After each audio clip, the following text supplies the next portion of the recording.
সৃষ্টিকর্তার নামে আমি এমপি গিরি শুরু করছি। আমার মানুষ ঘুষ দেওয়ার চিন্তা করে না, মাইনা নিবার চিন্তা করে বুঝুন না আপনারা। আমি যদি বাড়াবাড়ি করতাম, আমি যদি মনে হইতো যে বাড়াবাড়ি করতেছে ইটার বাধা দেয় কিছু পয়সা দিলে মনে হয় ছেড়ে দিব, যেহেতু আমার পয়সা দিল না, আমার পয়সা দিতে চাই না, মাইনা নিতে চাই মনে করুন। তো এর মানে হইল গিয়া কুস্তানে কুস্তা আমি করছি যেটা এরা স্বার্থের মধ্যে লাগছে। আমার কোনো রিক্সাওয়ালা মারতে হয়নি, আমার কোনো মজুরে মারতে হয়নি, আমার ছাত্রই মারতে হয়নি, আমার তো মারতে হয় ওই খাটা সেরা জেলার লাগে আমি থ্রেট হইয়া দাঁড়াইছি। আমার মারতে চাই এরা যারা মনে করে ভাতটা খান বলে সোনার কাটা সাউন্ড দেখতো না। আমি আপনারা আমার লাগে দোয়া করেন, বাচ্চা যদি তাকে আমি আসি বইটা গেলে জানাজা পরে আর নিজের ফলাটারে আমার মতো যৎকান আদর্শ আছে অৎকান দিয়ে বানাই দিন, কারণ মরণ তো একদিন লাগবো। তাও যদি সোনারঘাট মাধবপুরের কিছু।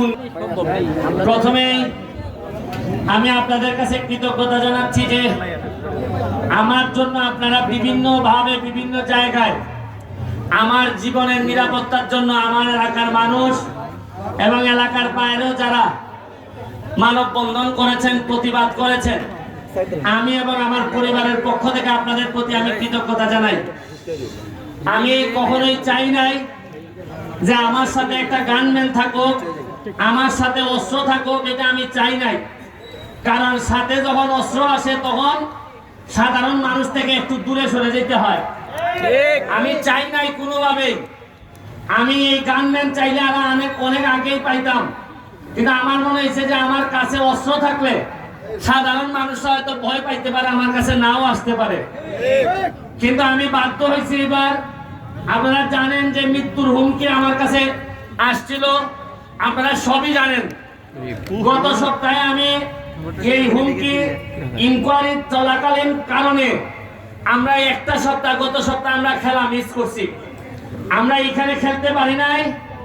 আমার কষ্ট হয়েছে যে মরলে মরে যাইতাম, কিন্তু জীবিত থাকতে আমার এলাকার মানুষ আমার কারণে খেলা দেখতে পারতেছে না, এটা আমার কাছে কষ্ট লাগছে। আমি আজকের এই গত খেলায় আমরা ঘোষণা দিয়েছিলাম 10 তারিখ থেকে আমাদের গোল্ড কাপ শুরু হবে, বিভিন্ন জেলার দল আসবে। আমরা হয়তো 10-15 দিন পিছাবে, কারণ এই 10 দিন আমি কোনো কাজই করতে পারি নাই, এই জন্য 10 দিন পিছাবে। আমার ইচ্ছা হইল কি গত 30-40 বছরে বিশেষ করে নতুন প্রজন্ম যারা আইছে তারা তো মাঠে খেলা দেখতে পারে নাই, তারা বিভিন্ন ভাবে পথভ্রষ্ট হয়েছে। কেউ জুয়া খেলায় চলে গেছে, কেউ গাঞ্জাতে চলে গেছে, কেউ নানা রকম মাদকে চলে গেছে। এদেরকে ফিরে আনতে এবং নতুন প্রজন্মের সামনের দিকে এগিয়ে নিতে আমাদের ফুটবল এবং অন্যান্য খেলার কোনো বিকল্প নাই। আপনারা হয়তো ভাবেন যে ব্যারিস্টার এমপি হইয়া আরো ভালো ভালো শার্ট প্যান্ট করে ঘুরে বেড়াইতো, বেশি বড় নেতা মনে হইল নে। আমি ঘুরিয়া খিদা করতাম, আমি ধরেন এমপি না, এমনই বড় নেতা হইলাম 6 মাসের ভিতরে আমি মন্ত্রী গেলাম গিয়া। তাদের লাভ কিটা? আমার এলাকার মানুষ যদি গাঞ্জা করতে থাকে, আরে গাঞ্জা কুড়ার এলাকার মন্ত্রী সে বাবা একটা এলাকার মন্ত্রী এমপি না হইলে এটা বড় ইজ্জত। 7 লাখ মানুষের নিঃশ্বাস পড়ে সকালবেলা ঘুম থেকে উঠতে আমার উপরে। 7 লাখ মানুষের কোনো কষ্ট হইলই মানুষের মনে করে এমপি মনে ভালো নেই। যেখানে খাদা বৃষ্টি হইলে মানুষের মনে করে কটা ইট মনে এমপি দিতে পারলো না। যেখানে ব্রিজ নাই মানুষের মনে করে একটা ব্রিজ মনে এমপি দিতে পারলো না। প্রেসিডেন্টকে থানার যায় বিচার হইলেও মনে করে এমপি হইলে মনে আরো বেশি হইল না, আর না হইলেও কয় এমপি হইলে মনে হইল না। মারামারি, হাসপাতাল, অ্যাক্সিডেন্ট হয়েছে, ছাত্রী ট্রাকের তলে পড়ছে, ভাও ভাঙছে, এখন আইসা আমার দ্বারা যে কিছু পয়সা করে আপনি দিতেই পারেন। এরাও মনে করে যে অ্যাক্সিডেন্ট যেসা হইও টাকা কিছু হিসাবে দিতেই। আমি জানি আমার বাসার যারা আসল তারা বুঝবা যে আমার দ্বারা কত ধরনের কত রঙের মানুষ হয়, কিন্তু আমি মুখ ফুটিয়া হইতাম পারি না। আমি আল্লাহর ভাই চাইয়া ব্যারিস্টার হিসেবে যা ইনকাম করছি, আপনাদের ছোট একটা উদাহরণ দেই। আমার মৃত্যুর হুমকির কারণে গত সপ্তাহে আমি আইছি না, 1 সপ্তাহ আমি ঢাকা থাকছি গরুই। আমার পুলিশে কইছে আপনার বাড়ি বেরো দরকার নাই, জাস্ট খালি আমি ঘর থেকে বার হইছি না, সোনারঘাট আইছি না, আমার অ্যাকাউন্ট আমার রুজি জমছে 5 লাখ। কত? এই 5 লাখ আমার গত সপ্তাহে খরচ করার কথা। ব্যারিস্টারি দিয়ে ইনকাম করছি যে টাকাটাই এই টাকাটাই ফুরা রয়ে গেছে। আজকে আমি যে আজকে আইছি প্রায় 7 থেকে 7 লাখ টাকা লিয়েছি খরচ করবার লাগি। কারণ গত সপ্তাহটা রয়েছে, যদি আমি আইতাম তে 5 লাখ খরচা হয়ে গেলাম রে। এর লিগে নমুনা আপনারা কইতাছি। খালি একটা কথা হইয়া শেষ করি, কত বছরের পর বছর এমপি মন্ত্রী হইল সোনারঘাট, আমি খেলে তাও নৌকা না, আমি স্বতন্ত্র এমপি, মনে হলেন দুর্বল। আমি খেলে মাত্র 5.5 মাস হইল না ক্ষতি হয়।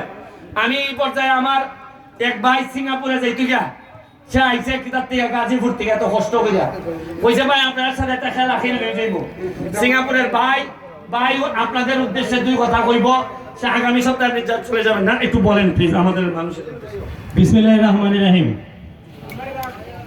অসংখ্য ধন্যবাদ এই হবিগঞ্জ চুনারু ঘাটের, আপনারা সকলে জানেন এই এলাকার একজন জনপ্রিয় মানুষ, সকলের অত্যন্ত প্রিয় ব্যারিস্টার সৈয়দ সাইদুল হক সুমন, স্বতন্ত্র এমপি। আমি এই এলাকার মানুষের কাছে একটা অনুরোধ করব, একটা বট বৃক্ষ, একটা গাছ, আপনারা সবাই এটার পরিচর্যা করবেন। সেই ফলটা হয়তো আপনারা একটু দেরিতে পাবেন, কিন্তু আপনাদের ঘরের ছেলে, কারো ভাই, কারো ভাতিজা, কারো সন্তান, একটা ঘরের ছেলে হিসাবে আপনারা সবাই গাছটার পরিচর্যা করবেন।